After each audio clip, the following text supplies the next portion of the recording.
Assalamualaikum warahmatullahi wabarakatuh. Selamat pagi pemirsa Hasanah. Semoga Allah Subhanahu wa Ta'ala memberikan berkah kepada aktivitas kita semua hari ini.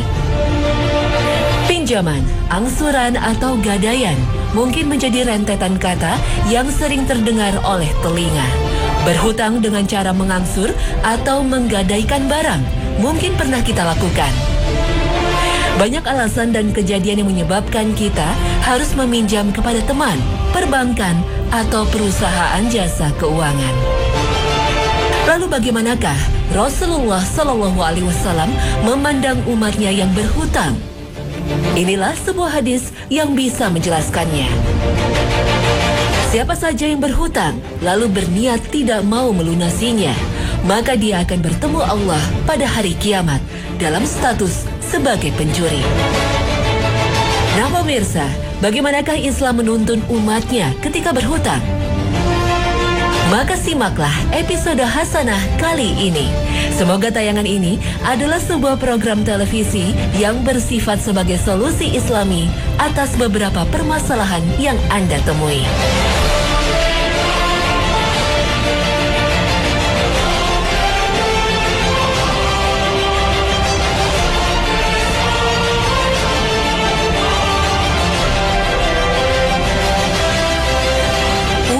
Dan hutang adalah dua perkara yang memegang seluruh urusan dunia, namun menjadi penentu nasib kita di hari akhir nanti. Uang yang seakan menjadi hak milik di dunia sejatinya adalah sebuah titipan dari Allah. Islam mewajibkan umatnya agar sebaik mungkin memanfaatkan uang yang ada dalam penguasaannya. Islam tak menekankan umatnya untuk mengumpulkan uang dalam jumlah yang besar. Islam mengharuskan seorang muslim mempertanggungjawabkan bagaimanakah ia membelanjakan uangnya. Hakikat uang sebagai takaran kepemilikan harta seorang manusia difirmankan Allah dalam surah Al-Hadid ayat ke-7. Aminu billahi wa rasulihi wa anfiqu mimma ja'alakum mustakhlafina fihi فالذين آمنوا منكم وأنفقوا لهم أجر كبير. Dalam kitab tafsirnya, Syekh As-Sa'di menuliskan makna dari surah tersebut menjelaskan dua perintah Allah kepada para hambanya. Kewajiban pertama seorang manusia adalah mengimani Allah, Rasul-Nya yang membawa risalah. Dan dalam surah yang sama, Allah juga memerintahkan kepada para hambanya untuk membelanjakan harta yang ia berikan di jalannya. Kalimat selanjutnya dalam surah ini adalah bentuk ganjaran bagi mereka yang menggunakan hartanya di jalan kebaikan, yaitu pahala yang akan membuat seorang insan meraih kemuliaan dan kenikmatan abadi. Surah Al-Hadid inilah pedoman dalam manajemen uang dan harta kekayaan. Di hari akhir nanti, seorang manusia akan mempertanggungjawabkan bagaimana ia memperoleh dan membelanjakan hartanya. Bukan seberapa besar harta yang ia punya, sehingga beruntunglah orang-orang yang miskin harta di dunia. Niscaya ia memiliki beban berat saat hari perhitungan tiba. Dan penjelasan atas mayoritas penghuni surga sesuai sabda Rasulullah Sallallahu Alaihi Wasallam adalah mereka yang miskin dan sengsara selama di dunia.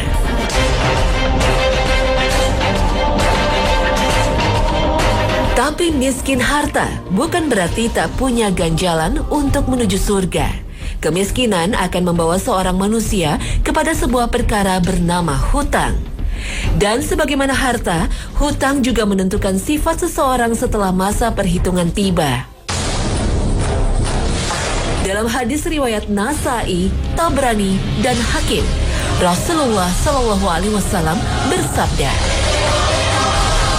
"Demi Tuhan yang memegang diriku, sekiranya seseorang terbunuh di jalan Allah, kemudian ia dapat hidup kembali, lalu ia terbunuh, tetapi ia mempunyai hutang, maka ia tidak dapat masuk surga sampai hutangnya itu dibayar lunas. Hadis ini menjelaskan terganjalnya seorang syahid untuk meraih surga karena hutangnya yang belum ia lunasi. Maka membayar hutang menjadi sebuah kewajiban selama masih hidup. Hutang yang belum lunas berarti tergadainya surga. Meski selama hidup ia bertarung dan bertempur di jalan Allah. Hutang mungkin hal yang mudah, tapi justru ini adalah sebuah jebakan ketika diri ini menggampangkan. Dalam sholatnya, sebagaimana penuturan Aisyah radhiyallahu anha, Rasulullah Shallallahu Alaihi Wasallam berdoa dalam akhir sholatnya, Allahumma inni a'udzubika minal ma'sami wal magrom. Ya Allah, aku berlindung kepadamu dari berbuat dosa dan banyak hutang. Rasulullah Shallallahu Alaihi Wasallam meminta perlindungan Allah Subhanahu Wa Taala dari dosa dan banyak hutang. Karena sifat hutang ternyata mempengaruhi sifat seseorang. Rasulullah Shallallahu Alaihi Wasallam bersabda, jika orang yang berhutang berkata, dia akan sering berdusta. Jika dia berjanji, dia akan mengingkari. Hadis riwayat Bukhari. Sabda Rasulullah Shallallahu Alaihi Wasallam ini adalah penjelasan akan hakikat hutang sebagai salah satu kepala dosa. Sebenarnya hutang seperti apakah yang akan menjadi kepala dosa? Hutang sumber petaka adalah sebuah pinjaman yang akan digunakan untuk mewujudkan hal-hal yang dilarang oleh Allah dan tergolong dalam perkara haram dalam syariat. Hal lain yang menyebabkan hutang sebagai kepala dosa terjadi jika seorang manusia berhutang pada saudaranya, tetapi ia tak memiliki kemampuan untuk melunasinya. Hutang seperti ini adalah muara dari perselisihan. Berhutang tanpa iringan kekuatan dan usaha untuk melunasi adalah muara dari perselisihan. Dan orang yang akan sering berbohong dan rajin ingkar atas janji yang diucapnya adalah insan yang berhutang tanpa niatan untuk melunasinya. Tipe manusia inilah yang akan mendapatkan hukuman sebagaimana hadis Nabi Muhammad SAW. Siapa saja yang berhutang lalu berniat tidak mau melunasinya, maka dia akan bertemu Allah pada hari kiamat dalam status sebagai pencuri. Hadis riwayat Ibnu Majah. Pemirsa, Islam tak melarang umatnya untuk berhutang. Tapi dalam Islam, hutang adalah sebuah upaya setelah menghitung kemampuan diri untuk melunasi. Islam mewajibkan umatnya untuk mencari dan memiliki cara membayar sebelum mengucapkan akad pinjaman.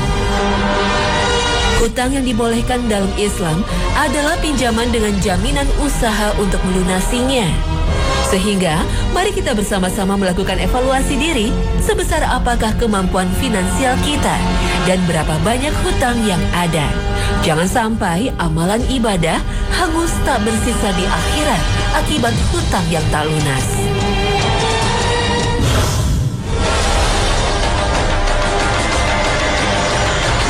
Berhutang adalah sebuah perkara yang pernah dilakukan oleh Rasulullah SAW.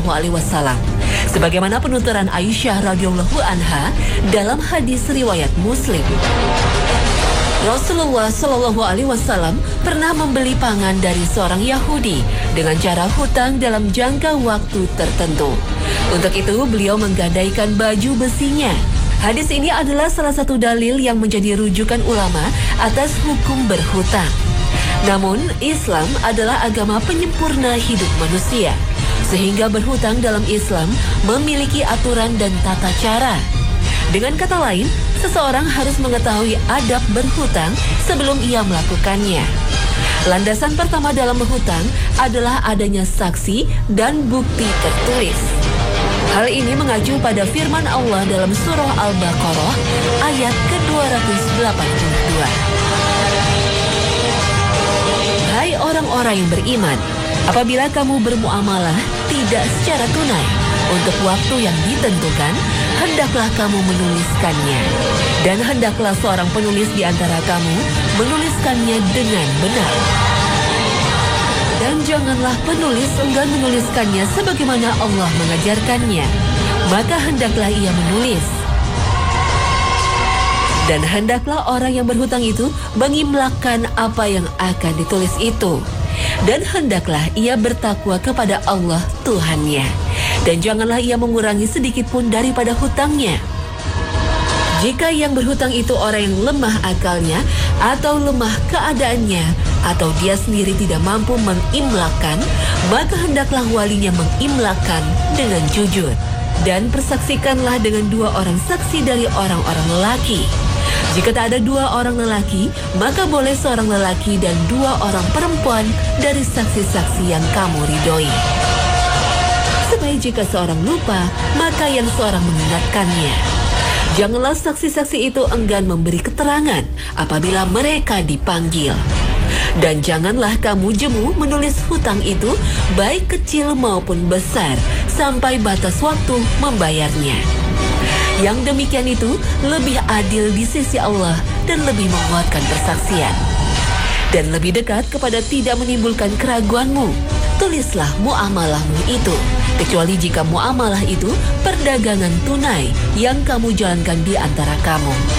Maka tidak ada dosa bagi kamu jika kamu tidak menulisnya. Dan persaksikanlah apabila kamu berjual beli. Dan janganlah penulis dan saksi saling sulit menyulitkan. Jika kamu lakukan yang demikian, maka sesungguhnya hal itu adalah suatu kefasikan pada dirimu. Dan bertakwalah kepada Allah. Allah mengajarmu, dan Allah Maha mengetahui segala sesuatu. Dalam kitab Tafsir As-Sa'di, surah ini adalah sebuah panduan dari Allah kepada kaum mukminin ketika bermuamalah dengan cara berhutang. Poin penting pertama dalam hukum berhutang dalam Islam adalah ditetapkannya tempo pembayaran. Hutang tanpa batas waktu tidak dihalalkan karena akan mengarah pada tipu daya. Hutang adalah sebuah perkara yang harus dicatat dan terdapat 2 orang laki-laki sebagai saksi. Pencatatan hutang ini dilakukan oleh seseorang yang adil dan berada di tengah, tidak condong kepada peminjam atau orang pemberi pinjaman. Allah Subhanahu wa Ta'ala mewajibkan penulis catatan hutang agar senantiasa bertakwa dan tidak berlaku curang dengan cara mengurangi atau menambahkan jumlah hutang. Saksi dalam perkara hutang diperlukan jika salah satu pihak lupa akan kewajibannya. Jika satu orang saksi kehilangan hafalannya, maka masih ada seorang saksi lainnya. Tugas menjadi penulis dan saksi adalah sebuah kewajiban. Maka keduanya tidaklah halal menuntut bayaran atas kontribusinya. Surah Al-Baqarah ayat ke-282 juga menjelaskan seorang wali memiliki keterkaitan dalam hukum hutang. Adab kedua dalam berhutang adalah landasan rasa kasih sayang di antara sesama. Orang memberikan pinjaman kepada saudaranya berdasarkan niat untuk membantu dan menolong. Maka haramlah hukumnya memberi hutang dengan maksud meraih keuntungan. Hutang seharusnya tidak menjadi sebuah celah bisnis. Hutang piutang sesuai dengan syariat Islam bukan dalam bentuk usaha yang menguntungkan. Karena dalam kaidah fikih, sesuai kitab Al-Fatawa Al-Kubro, setiap hutang yang membawa keuntungan, maka hukumnya riba. Beberapa keuntungan yang bersifat riba dalam hutang adalah tambahan yang disyaratkan. Niat pemberi pinjaman untuk mendapatkan tambahan dari peminjam juga termasuk dalam hal yang terlarang. Namun, sebagai seorang peminjam, Rasulullah SAW memberikan sebuah teladan sesuai dengan perkataan Jabir bin Abdullah radhiyallahu anhu. Aku mendatangi Nabi SAW di masjid, sedangkan beliau mempunyai hutang kepadaku. Lalu beliau membayarnya dan menambahkannya. Hadis riwayat Bukhari. Teladan dari hadis ini adalah membayar kebaikan dengan kebaikan. Penerima hutang sejatinya menerima kebaikan dari saudaranya. Oleh karenanya, jika ia memiliki kelapangan, sesudah kesempitan, hendaknya ia membalas pertolongan dari saudaranya dengan memberikan kelebihan atas jumlah hutangnya.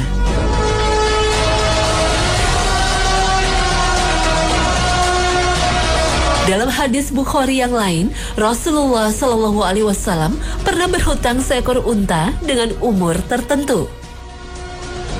Namun ketika pemberi pinjaman datang menagih, tidak ada unta yang seumur dengan unta beliau. Maka Rasulullah Shallallahu Alaihi Wasallam membayar hutangnya dengan unta yang lebih tua umurnya. Dan pemberi hutang pun berkata, "Engkau telah menunaikan dengan lebih. Semoga Allah membalas dengan setimpal." Maka Nabi Muhammad Shallallahu Alaihi Wasallam bersabda, "Sebaik-baik kalian adalah orang yang paling baik dalam pengembalian hutang." Hadis riwayat Bukhari. Akhlak seseorang yang berhutang sejatinya nampak dari tujuan dan penggunaan pinjamannya. Orang yang berhutang untuk berfoya-foya adalah penggambaran utama peribahasa lebih besar pasak daripada tiang. Perilaku inilah yang biasa berimplikasi pada ketidakmampuan untuk melunasi hutang. Seseorang yang berhutang tanpa didahului sebuah musibah atau kesempitan adalah orang yang berupaya membeli sesuatu di luar jangkauannya.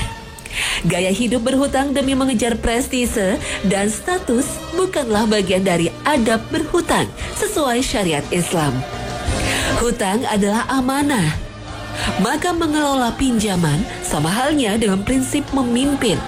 Dan hutang bukanlah harus secepatnya dilunasi. Membayar sebuah hutang adalah sebuah kewajiban seorang muslim. Sebaliknya, menunda membayar hutang dikala sudah memiliki kemampuan adalah sebuah contoh perbuatan zalim. Gaya hidup berhutang demi mengejar prestise dan status bukanlah bagian dari adab berhutang sesuai syariat Islam. Hutang adalah amanah, maka mengelola pinjaman sama halnya dengan prinsip memimpin. Dan hutang bukanlah harus secepatnya dilunasi. Memutuskan untuk menunda membayar hutang dikala sudah memiliki kemampuan untuk melunasi tergolong dalam perbuatan mengambil harta orang lain dengan cara batil. Dan sesuai dengan kitab Al-Qabair karangan Iman Az-Zahabi, hal ini termasuk dalam dosa besar yang membinasakan. Na'udzubillah min zalik. Pemirsa, ada kalanya seseorang yang berhutang tak kunjung mendapatkan kelapangan untuk melunasi pinjamannya. Adab dalam Islam mengharuskan peminjam berkata jujur mengenai kondisi dirinya kepada pemberi hutang. Jika hal ini terjadi, marilah kita simak tuntunan Allah kepada hambanya yang beriman dalam surah Al-Baqarah ayat ke-280. Dan jika orang yang berhutang itu dalam kesukaran, maka berilah tangguh sampai dia berkelapangan. Dan menyedekahkan sebagian atau semua utang itu lebih baik bagimu jika kamu mengetahui. Pemberi hutang sebagaimana tafsir As-Sa'di wajib untuk memberikan kelapangan atau penundaan waktu pelunasan jika ia mengetahui bahwa peminjam dalam keadaan sulit. Penangguhan ini dilakukan hingga si penghutang sudah memiliki kelapangan. Namun Allah Subhanahu wa Ta'ala memberikan tuntunan kepada pemberi hutang untuk membebaskan peminjam dari hutangnya.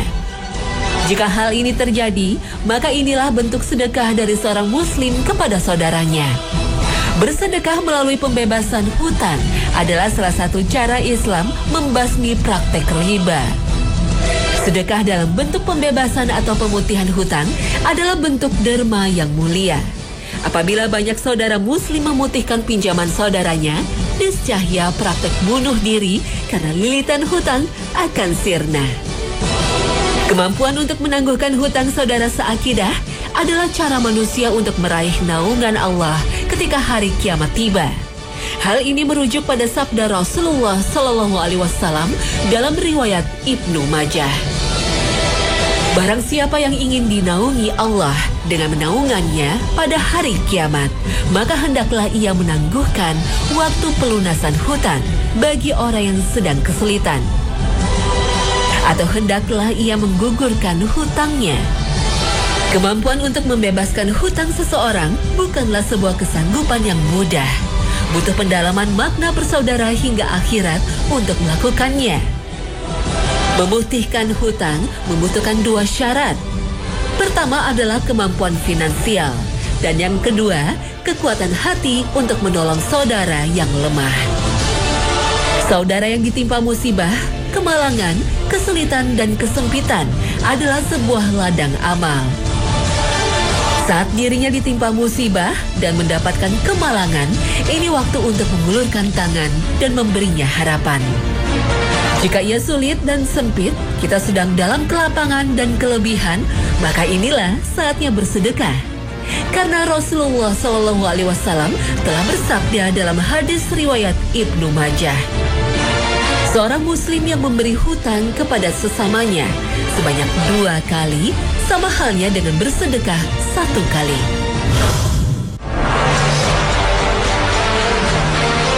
Salah satu nasihat Rasulullah SAW kepada sahabatnya yang sedang menjalani beratnya beban hutang adalah lantunan doa sebagai berikut. Ya Allah, aku berlindung kepadamu dari angan-angan dan kesedihan. Aku berlindung kepadamu dari kelemahan dan kemalasan. Aku berlindung kepadamu dari rasa takut dan sifat kikir. Dan aku berlindung kepadamu dari belenggu hutang serta tekanan orang-orang yang berkuasa. Hadis riwayat Muslim.